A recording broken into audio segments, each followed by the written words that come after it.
Grand rising, everyone. I'd like to come into live, spirit and coffee. Got my coffee here. Coffee today's on point. Got the on point coffee. Yum, yum.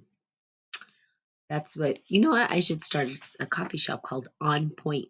Good morning, Kamar. How are you? For those of you on Facebook, please say good morning. I think at November 1st, I will be transitioning to maybe YouTube, or I need to get a computer that can stream live rather than just do Facebook Live. So a little bit of changes coming in. Good morning, y'all who show up here, Spirit and Coffee people.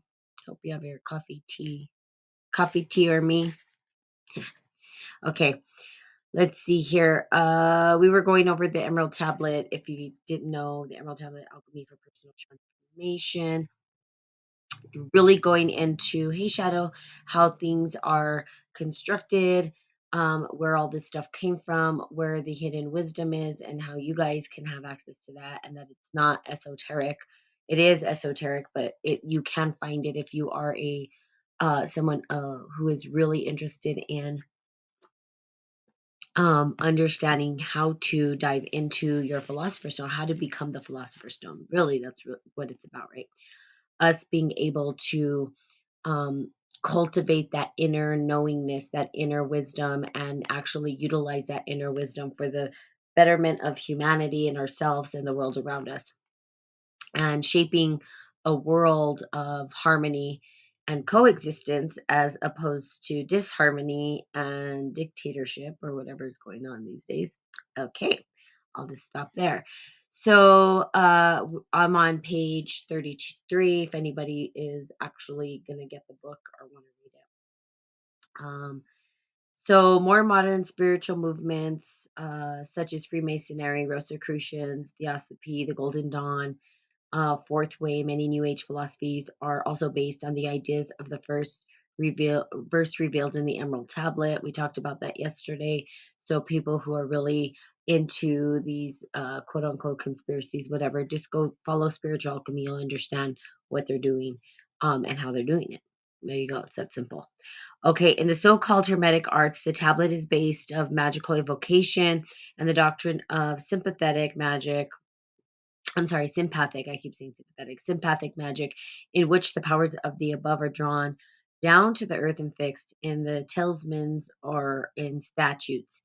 Um, so it is also a source of images seen on the tarot cards and divinatory tools. Those same images show up in the dreams and imagination of people undergoing psychological transformation, and the tablet has become an important reference tool in the field of analytical and transpersonal psychology, which is what I do. I'm in transpersonal psychology.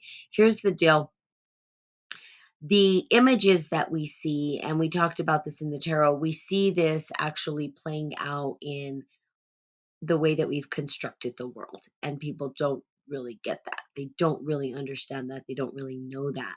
Um, when we have the Queen, the Pope, we have all these individuals, and those individuals are really playing characters in a alchemic process or spiritual alchemic process. The Pope is part of the tarot. The Queen is part of the tarot. People don't realize this game is getting played at a much bigger in a much bigger way than we actually think. Okay. Without doubt, the Emerald Tablet was an inspiration behind alchemy for centuries. Many medieval alchemists hung a copy of the tablet on the wall of their laboratories and constantly referred to the secret formula. Excuse me, I apologize. It contained. The alchemists really believed that the Emerald Tablet revealed truths too powerful for most people to handle, and invented secret alphabets and coded phrases in which to discuss their progress so the uninitiated would not comprehend the true spiritual nature of their quest. I read that twice. I posted that the other day. Why? Because I went through this yesterday. They think we're dumb. They want to keep us dumb. They think it's too powerful and that only they have access to this information. Who else? If it's in the wrong hands, it could go terribly wrong. Well, guess what? It has gone terribly wrong. and the people who put themselves on high horses and acted like they're the only ones who could have access to this information are the exact people who created this big, ginormous mess that we see today in the world. There you go. Yep. And I'll say we're responsible for all of it too, because, we can point fingers and say, well, they messed it up. Well, yeah, they did. They did a real great job. Congratulations to them for totally distorting the entire storyline. Um, guess we need it. But as people wake up and realize that we're in some distorted, functified, weird, grand illusion or fantasy, start to figure out how to shift and change it and understand that they when we start to believe that we're on a high horse, and this is something that often happens, and I can't remember the terminology behind it, but there is a terminology for it, where our ego sort of takes over and we think that we're more enlightened than others. No, I'm sorry. I'm going to just call people out. You're not more enlightened. You're not more anything. Okay. You might be awake and people might still be under the spell or still not recognize they're worthy, but everybody's worthy. Everybody's a star seed. Everybody has their unique patterning and way of engaging and seeing the world. We just are not told that. Right. And so because of that, it's like, oh, this is only for the chosen few. That's such an egoic place to come from for any kind of spiritual person that is trying to teach or lead people into their spiritual knowing. Here's the deal, we all have the power to do it. It's not just one way. Now, people follow sages, gurus, and whatever, and people say, oh, they've been enlightened, they're put them on a pedestal. Now the teacher who continues to wear that cloth and that robe and stand on a pedestal and allow other people to boast about him is not is operating in full ego inflation. We and that's what basically happened is they said, well, these people don't understand this information, it's too powerful for them, it's too much. So guess what? We're going to keep it for ourselves because we're the chosen ones who know how to use this. And guess what? They don't get to. That's basically what was said. Well, I have a different way of believing and a different way of engaging the world. We all have this power. The reality is we just need to believe in ourselves. We need to believe that we're enough and that we matter and that what we have to say matters. Now, people are going to tell you what you have to say don't matter. That's part of life. Okay. But if you know what you're saying is true for you and it's in harmony with all existence and you're tapping into love, that's and kindness, right? We can use more kindness in the world. Can we ever have enough kindness? I think not. I think kindness right now is something loving kindness being probably the ultimate goal. Not to boast that, oh, I'm on a high horse and I'm more enlightened. What that leads to is total ego inflation, distortion, and then you have people who don't know, they're not functioning. You're not giving them the whole story. You're not letting them figure out that they're their own guru. They're their own savior. You have the power within you. But yeah, most people aren't saying that, right? Most people are saying, "Hey, follow me to do what I do." So you have it within you. Now it takes a lot of work. It takes a lot of hey, G-man, a lot of work for you to get there. And you never stay there. You don't want to stay in those spaces. People that are on a spiritual journey, that are reaching other dimensions and times and spaces and touching places that, going on a journey, you don't want to stay there because we're in a three-dimensional time space. We have work to do in this space. There are people here that are longing for them to be seen and recognized. So we teach them to recognize themselves, love themselves, open their eyes to their own divine power and their own gifts that they have within them. But most people won't. Most people are afraid of their own gifts, or they don't think they're enough, or oh no, it's for them, or they put other people on a pedestal, and other people will let you. There's people that will let you. You put them on a pedestal, ego inflation happens, and they're this guru, and 500 million people are following, and they're, oh, the savior. Here's the deal. It's like me. They're like, friends will be like, "Well, hey, Natalie, I didn't show up. I'm sorry." I'm like, "Why are you sorry? You don't need to show up to this." Right? I don't look at how many people are showing up to my podcast. It's not my goal. My goal is that people come and get what they need. The people that show up here will get what they need. And the ones who need to hear whatever they need to hear will hear it. And they'll use it, hopefully, in their life to help them get a little closer to their divine birthright, get closer to awakening, get closer to their spiritual attainment and emergence, right? How they emerge into. Let's see, Christine says, we all have a part in how we interact with the world around us, but not many take and reflect on our choices. Absolutely, we do. And some people just don't know. But for the spiritual alchemists, they thought that this information was too powerful for the people. And so they created all these codes. Really, what they were saying is, hey, we want to control it. We don't want you to know it. And we want to have this esoteric hidden wisdom.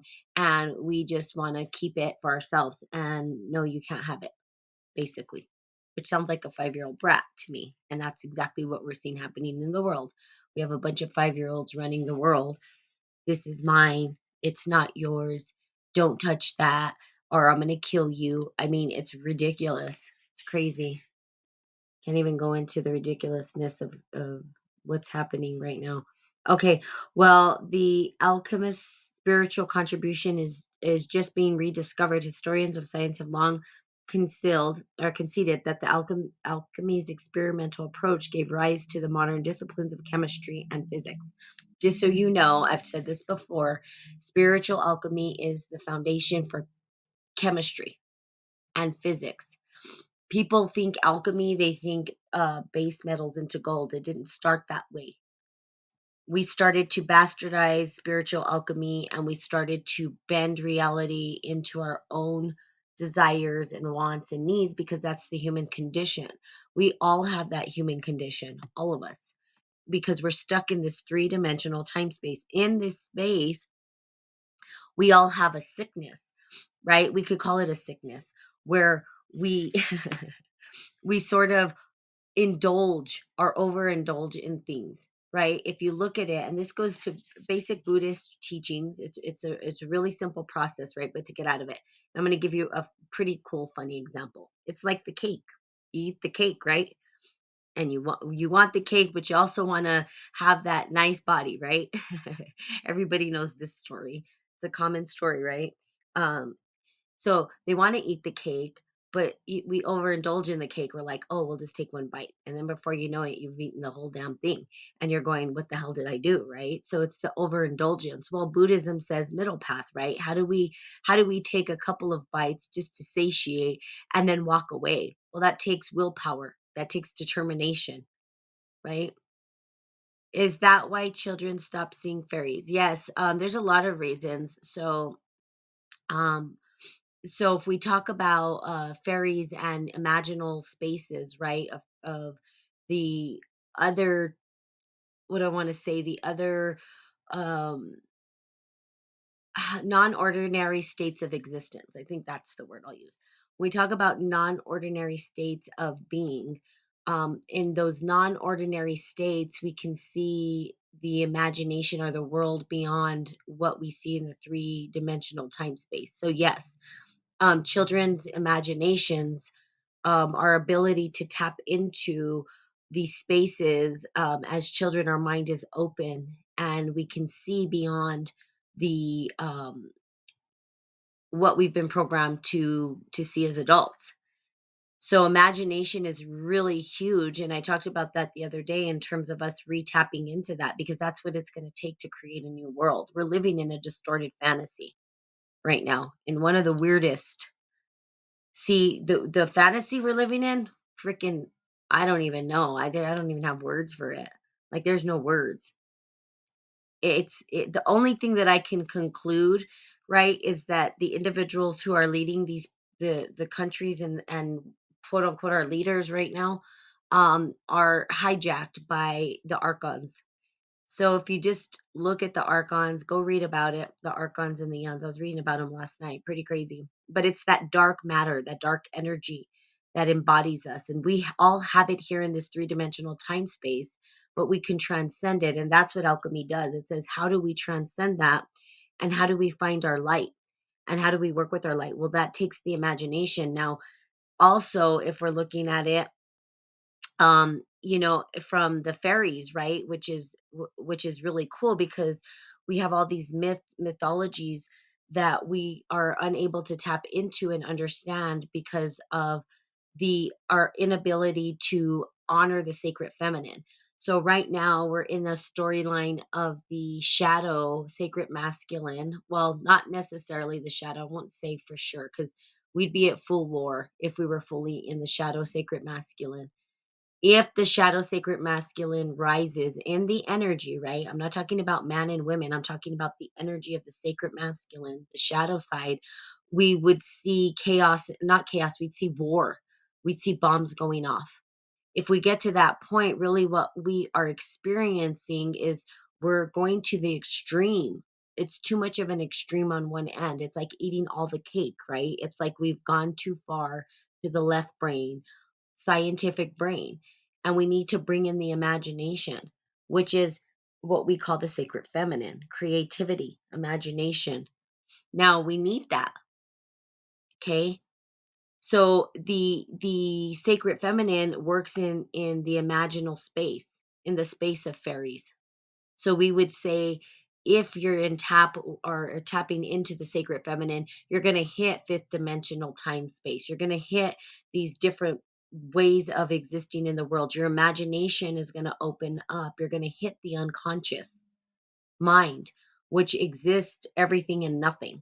So we have to transcend the storylines that we're in, right? We have to rise above it. We have to understand that fairies are real. Well, they're real for this child that sees them. Now they would say, well, it's an imagination. It's your imagination. Okay, that's okay. In that imagination, we're creating this whole entire system's our imagination unfolding. When you look at societies, that was somebody's imagination. See, America didn't exist. We're the newest, we're brats, to be honest with you. I liked how my friend said it. We're like teenagers, pouty and whiny, right? Because America is so young. But it was somebody's quote unquote American dream. It was their dream, right? They dreamt this up and they started to make it what we call a reality. Everything was based on our fantasies. Everything was based on a dream.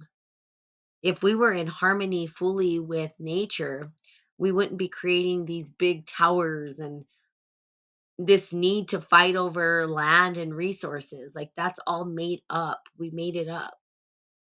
It's somebody's grand illusion.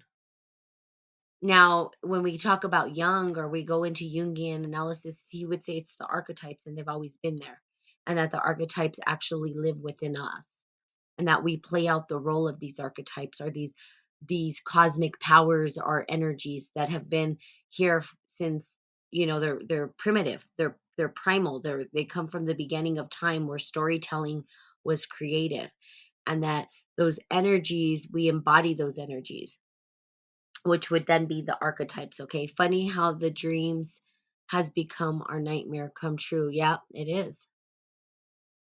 That, so if we start looking at it like that, wake up from the dream, wake up from the nightmare, and then start creating your own, like revisiting their fairies. Maybe you were connected to the fairies. What did the fairies have to tell you? See, we don't go there because why? You're going to be deluded. There's something wrong with you if you see fairies. There's something wrong with you if you, and they've made it that way, like it's a sickness. But the reality is that's what's created what we see today. They've used this information and they've taken all creativity out of our minds, and they've put logic and reason there, where sometimes logic and reason are not what's needed to create something new, right? Creativity and the irrational mind is not logical. It's not. And this is how they created what we see today. So people, I tell people, transcend the story of um conspiracies. If you can transcend that story, because all conspiracies grounded in spiritual alchemy, it all derived from the people creating these distorted storylines based on their own alchemy, based on their own formulas and systems. Now you have the ability to create your formula and your way of communicating in the world. They seem to communicate via mind communication, not talking. Yeah, and you can. I mean, you can get to that point, right, where you're able to communicate that way. So, again, it's like there's fairies, right? And if you have fairyland and you're able to speak to fairies, then do that. You know what I mean? I'm giving you permission and telling you you're not crazy. We're going to need more people that actually can tap into that state of mind. More people that can actually reconnect to the imagination. Okay, there's hypnotherapy, there's origin stories, people, but here's the deal, and this is really where I tell you to be safe and cautious if you're doing this work. Make sure that you have something to ground you back into the world, because you can totally lose your mind too. So it's learning how not to lean too far left or too far right. Again, going back to the concept of the middle path, which is why Buddhism is so important and hasn't gone away, because the teachings of Buddhism are critical for us to stay grounded. We can't go too far into the imagination or we'll lose our minds, but we can't stay so far rational or we'll blow up the world. I mean, we've got to find that middle ground. We've got to understand what that means for us. How do you take fairy? So let's say, for instance, if we were digging a little bit deeper post pandemics into the fairy story, and the way that you perhaps engage with the fairies. What is it that they're supporting you with? What are they telling you? What are they teaching you? How do you bring those teachings to the world? How do you bring those to the individual people? How do you support humanity for the betterment of our sake of living and coexisting with this planet? So that's how you would utilize that imaginal space, right? Or that space where you connect into, right? Which is your reality. People see things, people have whole worlds. For me, mine is very much my dream world, right? I have an active imagination in the dream world. I can close my eyes and start dreaming in 2 seconds.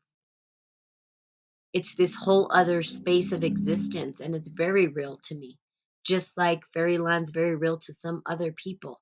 But okay, it's real, but how do we, for you, so how do you bring it into this reality, this time, and this space? How do you utilize it for the betterment of humanity? That's the big question. But we need people to tap into that imaginal space.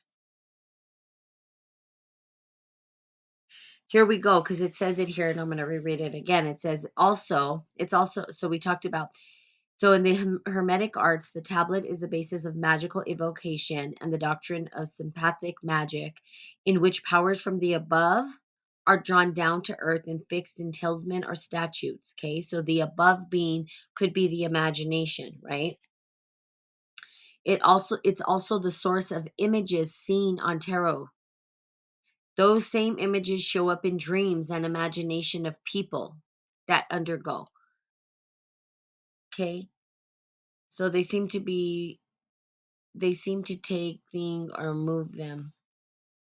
I think they want me to know they're still around me. That's awesome. So continue to dialogue with them. Find out what it is that they're trying to, because there's, in our imagination is giving us some, you could even call it the Akashic record. You can call it whatever you want, but that storyline has been totally severed for us. Our imaginal space has been totally severed. Why? That's a sacred feminine. They made it wrong. We can even go into stories about what they did, and then they genderized it and they made women bad. See, it wasn't first women are bad. No, it's first the sacred feminine is bad. We don't want anybody to understand the imagination and how to utilize it. Then you had people who went insane because we had native cultures who used the imagination in their storytelling. It's how they stood safe. It's how they survived. They had oral traditions passed down to them. When they came and they rampaged them, they took them away from their myth, and then they called them crazy. And they had no place to ground their stories, no place to ground their imagination. And then they came out with all these clinical ideas about how they're crazy.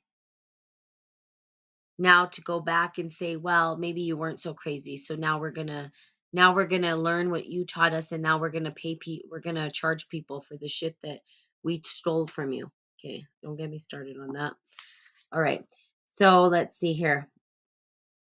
However, the legendary let's see, hold on. So again, they took this away. Um okay, and it became physics and it became chemistry. However, the legacy of the Emerald Tablet is much more than just a subtle influences on the development of our religions and science philosophies. It is a living document that speaks to each of us directly about our personal transformation. Indeed, the Emerald Tablet speaks to the whole world.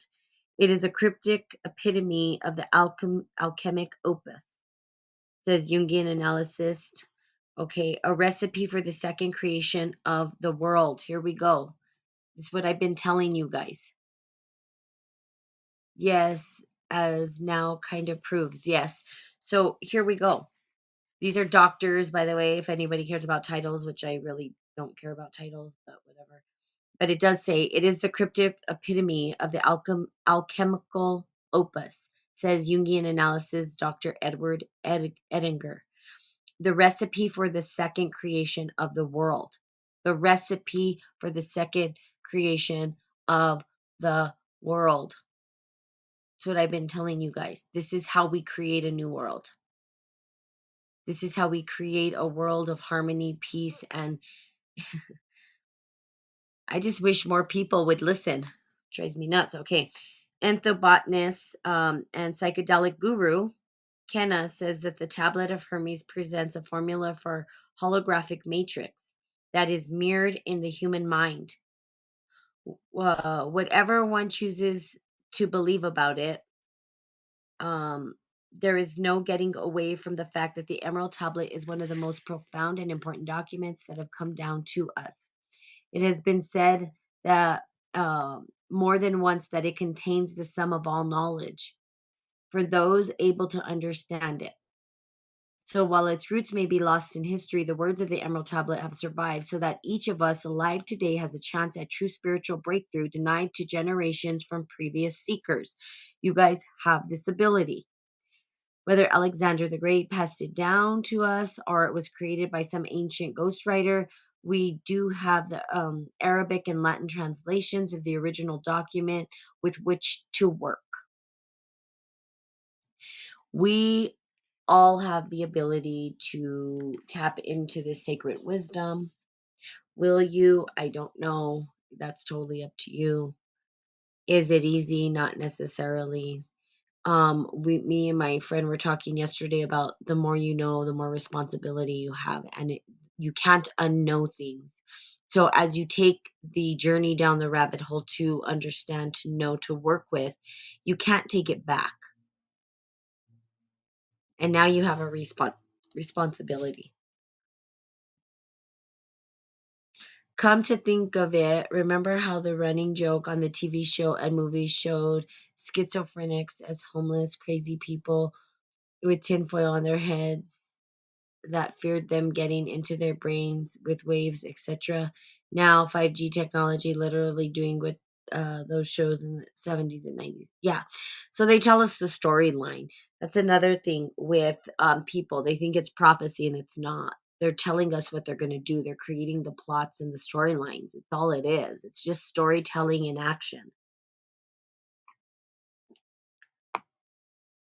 It's storytelling in action. There are very few prophets that truly can see what is to come, and that's a special gift. That gift is not everybody has that medicine of prophecy. The individuals, like I was talking again about, the Simpsons and all that, because people think they're prophesizing. They're not. They're creating the storyline. That's people are like, oh my God. No, they created the storyline. They told us what they're going to do, and then they did it. It's like me. I can say, okay, I know that in 5 minutes I'm going to go eat food.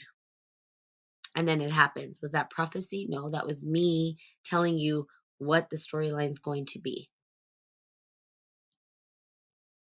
So, yes, easy to show if you're doing it behind the scenes or if it's repeated pattern too. Yeah, as I suspect. Yes, there are repeated patterns. Here's another thing about repeated patterns that it has nothing to do with what we're talking about now, but I mean, it does. It's all interconnected. But with the repeated patterns, it's time loops. Repeated patterns are time loops that get us stuck in time. They don't allow us to move forward. They don't allow us to create. So look at repeated patterns because those are time loops. No, time warps. Time loops. They keep us stuck in time. And when we understand how to utilize that and move from those patterns, we start to create. We can create new patterns. Or we can step out of old patterns and create new time. So I teach time alchemy is part of something that I've been teaching. And I'm going to be doing a time alchemy to teach people how to get out of time loops because those time loops are what's keeping you from tapping into your greatest being. You're repeating patterns over and over and not even knowing how. And it's some of it's hidden, latent in the subconscious mind and just kind of there. And we think that we're doing something different, but the subconscious mind needs to be revealed so that we understand what we're dealing with. And then we can start to repattern and reshape and reprogram our minds and the way that we see the world. But we have to reprogram, we need to understand those patterns. So if you're stuck in a pattern, you know, they say you're stuck in the past, you're stuck in the future, is looking at the patterns that are holding our time hostage. Okay. There's patterns that will hold your time hostage. So it's pretty interesting stuff, right? So going on and on and on and on and on. And hey, Radio Projects. So we're looking at this again, remembering that the great work that the Emerald Tablet allows us to create a new world. This is what we are being called to do. Anybody who shows up to these spiritual alchemy talks, Spirit and Coffee, um, that is, you're here. You're being called to create a new world. That's literally what's being called. We have to work together. Now, we may not live in the same space and we may not, create the same community together, but you are being called to create a community. You're being called to create a new world. You're being called to create something different. You don't want to be stuck in the old stories and patterns or the stories and patterns of other people who have created I would say, a damn mess is what they've done. They don't want to admit it. They'll never admit it. They're just going to keep on running amok and running crazy. But look into the archons and the eons. That'll give you a better idea of the energy that's running the show right now. I mean, everybody can see it. If you can't see it, I don't know. It's pretty obvious, I think. But maybe not to everybody. The Corpus Hermeticum. The spirit of Hermes lives on, not only in the Emerald Tablet, but also in 17 documents containing teachings ascribed to him, as known as the Corpus Hermeticum. These treaties expand on the principle of the Emerald Tablet and appear in the record of the intimate conversations between Hermes and his disciples. For over 3 centuries, these writings were thought by the church to be very ancient and were held in the highest esteem. The church fathers believed they lent support to Christian doctrine, and it was even suggested that the writings of Hermes replaced those of Aristotle in the schools. So it has caused a great scandal when fundamentalist scholars in the 17th century declared these documents forgeries written by semi-Christians. How did the Hermetic literature, which had been embraced by the early followers of Christ, come to be condemned in the Renaissance Christians? One possible explanation was given by thrice greatest Hermes. The church fathers appealed to the authority of antiquity and to a tradition that had never been called into question in order to show that they taught nothing fundamentally new. That, in brief, they taught on main points that Hermes had taught. They lived in the days to approximate to that tradition, to have ventured on bringing charges of plagiarism. So they were going off plagiarism, right? Or they said that there was plagiarism within the doctrine and forgery against it without exposing themselves to the crushing rejoinder for men who were still the hearers of this living voice and possessors of this written word. While Hermes is never mentioned in the Bible, his counterpart Enoch is mentioned several times. In fact, none of the Christian scholars of the 17th century would have denied that Enoch was a real person who achieved union with God. That Enoch and Hermes might be the same person was never considered, though the idea was accepted by Islamic scholars. In the mystic sense, summarized the 19th century French theorist Anton thought, or the Egyptian Hermes, was a symbol of divine mind. He was incarnated thought, the living word, the logos of Plato, and the word of the Christians. So the Corpus Hermeticum really contains the ancient Egyptian doctrine, which traces can be discovered from hieroglyphics, which still covered monuments of Egypt. So Hermes was the god or the energy of thought and knowledge. The bringing the knowledge to logos, bringing into the imagination to life, basically, is what it is. So if we took religion and all that out of it, we would say that Hermes is the reason I'm able to talk to you right now and you're able to understand what the hell I'm talking about, or able to read out of this book the actual logos that are on here, which is the alphabet put into words and to describe an experience. How do we communicate the experience of what we're seeing? And then from there, what happened is the imagination started to create and work with the world. Oh, look, I can use that tree to create a house and shelter. That came from imagination. It wasn't given to us. We started to create and develop with the tools that were already here. That's what's going to take for us to create a new world. Imagination. We had to eat. There was berries we ate and died from, and so they came up with whole myths around things. People drowned. They have whole characters that derived from, like La Llorona, something that I've talked about before, these archetypal patterns to keep us away from harm, or these archetypal patterns that help us to understand where we are in life and why we're experiencing the things that we do. It's the imagination that gives rise to the reality we see around us. We took that imagination and we put it into a story, right? We're living in a story. That's why it's called history. And it's his story. It's not even her story. They've forgotten her story. Well, what the hell? Where's her story? Let's put her story in it and see what happens. Mix the two. We're living in a storyline. It's been plotted out, it's been written, and it's been played out by characters. That's it. Very simple, but not simple, right? We want to believe, and it touches us through experience. And, when we look at the characters that are playing out, go read the tarot, you'll see the entire system is based on it. And people say that it's evil. Well, they wanted us to think it was evil, because if we start looking at tarot, we're going to start to wake up and understand what they've done. And then when we wake up and understand what was done and the storyline that's played out, well, then they're like, well, you can't have those tools. You're just a peon. Only we can have this sacred wisdom. Basically, what they're saying. That's why it's called esoteric wisdom. They've hidden all this stuff. Why is the Vatican hiding all this shit, okay? Why? Why do they hide all this stuff from us? Because they don't want us to have the power. They keep the power for themselves. Well, you're just a peon. You can't use this information. No, you're not. and I call the bullshit car. And I say, no, I'm going to teach people because we all deserve to know. Remember, you are the remedy.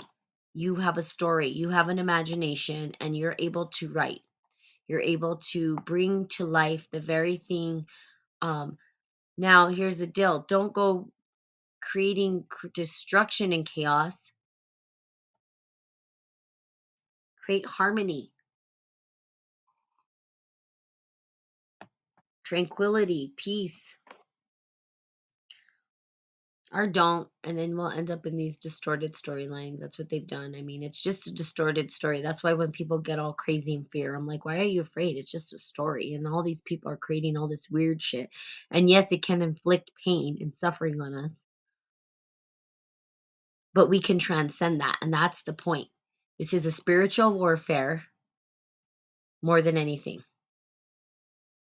And if you know who you are, you will get shielded. You'll be protected. You'll find protection, refuge, and safe passage in all ways. Okay? All right, there you go. Alrighty then. I've gone longer. I've been going longer on these. Okay, so I'm going to continue with the Emerald Tablet Alchemy for Personal Transformation. Highly recommend that you get the book and read it. It's a really good book. It tells you about alchemy. Also, for those of you on here, I'm going to be doing a retreat very soon. It's a spiritual alchemy retreat for personal and professional development. I'm going to have 8 presenters at the retreat. And the retreat is going to be in January. And some pretty profound individuals, pretty really awesome people working with this type of work, right? Other individuals. And just an amazing bunch of individuals. People who are very versed in the alchemic process and also archetypal stuff as well, and cosmology and alchemy, which is kind of cool, right? Cosmology and alchemy. I'm excited to hear from that lady. Um, and so I highly recommend that if you're wanting to dig deeper into the work, that you start to consider that. You can go to my website, Spirit and Coffee, um, and I or send me an email at spiritandbrew@gmail.com, and I can send you the link to sign up if you want. You can also go to my Facebook page. That is where I will be doing posting that information. And I'm also doing workshops on time alchemy. And so the time alchemy, or alchemy of time, is really there. It's really to help you understand how to get out of time loops, and start creating time. How do we create time so that we can start creating our divine purpose and walking, in our divine purpose? So it's really just an idea of how to reclaim your time back, okay, and make your time your own. Because right now, if you're on the 9 to 5 time schedule, you're on a time loop. You're stuck in time. If you're trying to transcend that story, that's kind of what this helps you do. It helps you get prepared to shift into a new way of existing in time, which is critical for creating a new world. Okay. We have to be able to transcend the time issue. So there you have it. I'm going to probably post up and maybe do it in November, maybe the end of November. I'll do the time alchemy stuff, a workshop. It's a 2-hour workshop. So hopefully you guys can show up. All right. So there you have it. I love you guys so much. Thanks for sharing post pandemics. I like when people share and chime in because it helps, right? We see that everything gets utilized in alchemy. Nothing gets thrown out, even the fairies. We accept fairies here. I'm oddly on the I cannot sleep as I tune into much to sleep. Oh yeah, the I cannot sleep. So there you have it. I am excited, hopefully, to work with you guys someday, and have you guys, come to these workshops would be awesome and amazing. And so we can continue to work together to build this new space. If you want to be part of Telegram, also you can find me at Spirit and Coffee on Telegram. I have a couple. That's a whole different platform, which is called Artisans of Wealth, and it is creating the promised land. Okay. So there you go. So wonderful. Have a fantastical day. I love you guys so much. And I will be seeing you guys tomorrow. Bye bye.